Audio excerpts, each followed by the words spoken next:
धीरे धीरे रे मना धीरे ही सब होए, माली सींचे 100 घड़ा ऋतु आए फल होए। ये बात क्यों कह रहा हूँ? क्योंकि शनि की ढैया निकल गई, फिर भी अभी तक वो फल नहीं मिले जो आपने चाहे थे।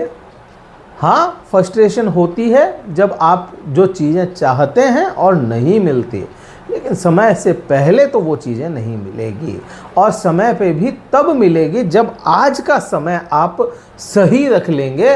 तो वो जो फसल होगी, जैसे अपन कहते हैं ना, खेत में धान तो डाल दिया, लेकिन समय समय पर उसकी देखभाल करनी पड़ेगी, आपको मेहनत करनी पड़ेगी, तब जाकर के वो जो फसलें आएगी उसमें अच्छी फसल निकलेगी ना।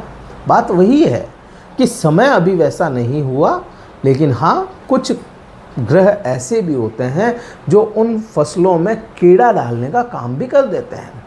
आपके मेहनत शनि करवा रहे हैं, ठीक है, पोजीशन आपके बृहस्पति अच्छे कार्य कर रहे हैं, पोजीशन वहाँ पे भी ठीक है, लेकिन बात करूँ केतु की, केतु उस पोजीशन में नहीं है जहां आपके केतु, या कहूं जहां पे आपको फ़ायदा मिल सकता है। बात यहाँ पे केवल केतु की करूं, केतु ग्रह नक्षत्र बदल रहा है, और ये जो नक्षत्र बदल रहा है इसके प्रभाव आप पे देखने को मिलेंगे। केतु 22 तारीख को, 22 जुलाई को नक्षत्र बदल लिया, पूर्वा फाल्गुनी नक्षत्र में यह प्रवेश कर गया, और यह लंबे समय तक इसी नक्षत्र में रहने वाला है। केतु वैसे भी कर्क राशि के लिए मित्र नहीं है। दूसरी बात क्या हो जाती है, सेकंड हाउस में, दूसरे भाव में यह केतु है, तो इसके प्रभाव दूसरे भाव से तो देखने को मिलेंगे ही सही, लेकिन जहाँ पे भी शुक्र का भाव है, शुक्र का क्यों? क्योंकि पूर्व फाल्गुनी नक्षत्र जो है यह शुक्र के अधीन आता है, इसके स्वामी शुक्र ग्रह हैं, और यह शुक्र ग्रह को क्या कहते हैं? पैसा। शुक्र ग्रह को क्या कहते हैं? भोग, विलासिता, आनंद, ऐश्वर्य, ये चीज़ें शुक्र देता है। और केतु जैसा ग्रह वो क्या है?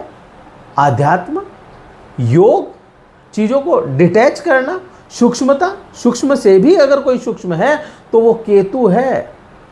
केतु वो गेरुआ वस्त्र पहना व्यक्ति है जो अपनी ही खोज में निकल गया, जिसे अपनी खुद की खोज करनी है, अंतर ध्यान होना है, अंतर्मुखी ग्रह केतु है। अब वो दूसरे भाव में बैठेगा तो उसके प्रभाव भी वैसे ही होंगे, और जब वह शुक्र के नक्षत्र में जाएगा तो भी उसके प्रभाव वैसे ही देगा वो।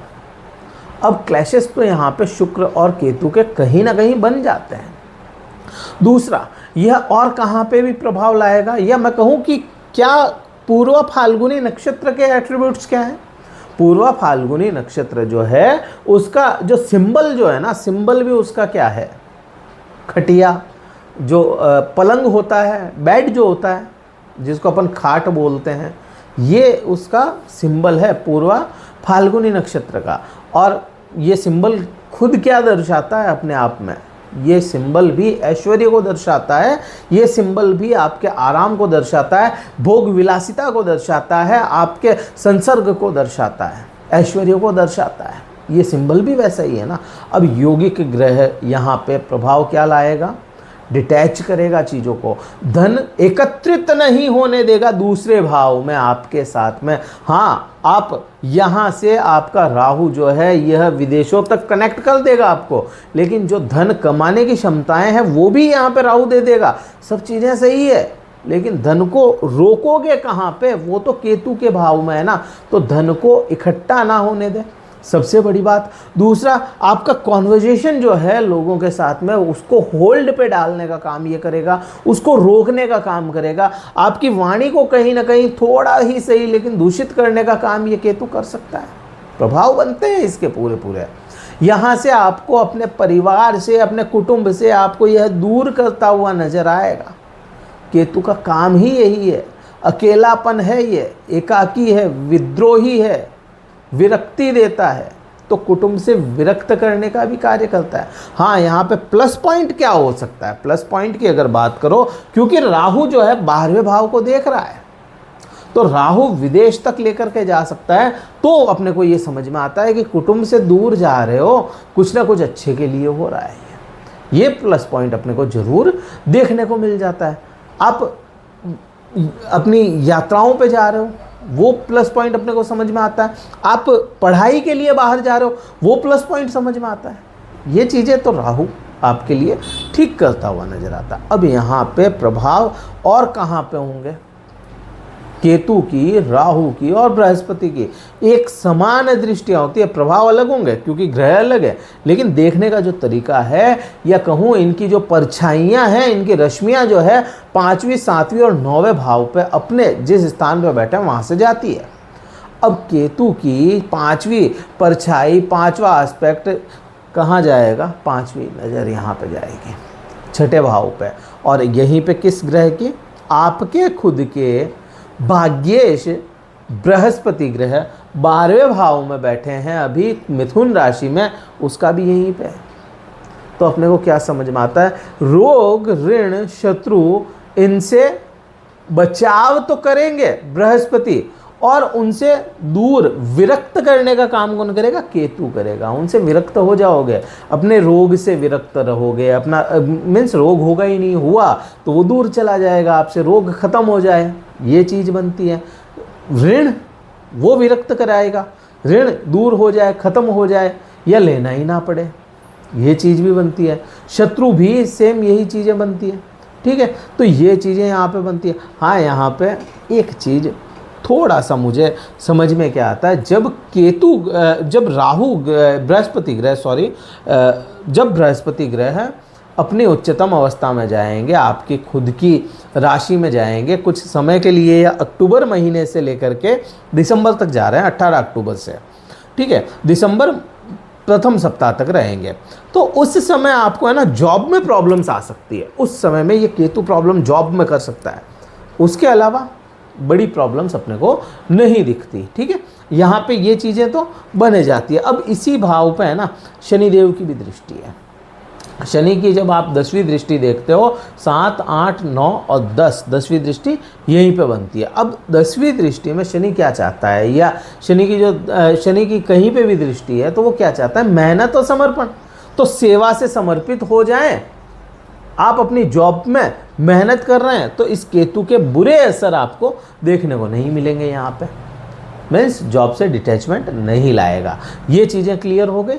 अब मैं बात 9वीं दृष्टि करूँ। 7वीं दृष्टि में तो कौन बैठा है? खुद राहु बैठा है, तो राहु के प्रभाव अधिक होंगे अष्टम भाव में। ठीक है, अब 9वीं दृष्टि कहाँ जाएगी? कर्म क्षेत्र पे जाएगी। कर्म क्षेत्र पे 9वीं दृष्टि का इफेक्ट सबसे अधिक होगा। आपको करियर में फ्लक्चुएशन देखने को मिलेगा इस केतु की वजह से। बस यहाँ पे इतना ही बोलूँगा, आपको अपने केतु को सही रखना होगा। और केतु कहाँ है? कुटुंब भाव में है। केतु का उपाय भी यहीं पे छुपा है। केतु क्या है? जड़ें हैं, इंसान की ज़मीनी जड़ें हैं। तो आप अपने कुटुंब से जो रिचुअल्स चलते आ रहे हैं उनका मजाक ना बनाएं, क्योंकि हर फैमिली अलग है और हर फैमिली के रिचुअल्स अलग होते हैं। उनका मजाक ना बने आपके द्वारा। उनका जो रिचुअल्स हैं उनको आप फॉलो करते हैं। आपके रिचुअल्स जो भी चल रहे हों, अलग फैमिली अलग रिचुअल्स होते हैं। आप अपने पूर्वजों का सम्मान करें, आप उनको भी ध्यान दें, उन पे आप अपने बुजुर्गों पे ध्यान दें, आप अपने पूर्वजों को ध्यान में रखें, मीन्स याद रखें उनको, उनका शुक्राना करें, तो आपको रिजल्ट अच्छे देखने को मिलेंगे। अपने कुल देवी देवताओं का सम्मान करें, आपका जो ज़मीनी जड़ें हैं उनसे जुड़ कर के रहें, तो यह केतु कर्म क्षेत्र में बुरे प्रभाव नहीं लाएगा। अदरवाइज अपने को कर्म क्षेत्र में फ्लक्चुएशन देखने को मिलता ही रहेगा। इस समय में ये प्रभाव अपने लिए बड़े हैं इस केतु के। उपाय भी मैंने बता दिया, सब कुछ मैंने बताया केतु के लिए। और थोड़ा सा हटके विश्लेषण था, केतु पे हर कोई एकदम से बात नहीं करता। ये वीडियो कहीं अच्छा लगे लाइक कीजिएगा, शेयर कीजिएगा, सब्सक्राइब जरूर कीजिएगा चैनल को। और अगर कुंडली विश्लेषण करवाना चाहते हैं तो डिस्क्रिप्शन में कार्यालय के नंबर हैं, जिससे आप अपनी कुंडली के बारे में जान सकते हैं कि ढैया के बाद में क्यों अच्छे प्रभाव नहीं आए, या ढैया के बाद में भी क्या आपके ऊपर अच्छे प्रभाव आएंगे या नहीं आएंगे। अगर जानना चाहते हैं, डिस्क्रिप्शन में कार्यालय का नंबर है, व्हाट्सअप मैसेज द्वारा संपर्क करके अपना स्लॉट बुक करवा के फिर मुझसे बात कर पाएंगे। इस वीडियो में इतना ही था। जय हिंद, वंदे मातरम, भारत माता की जय।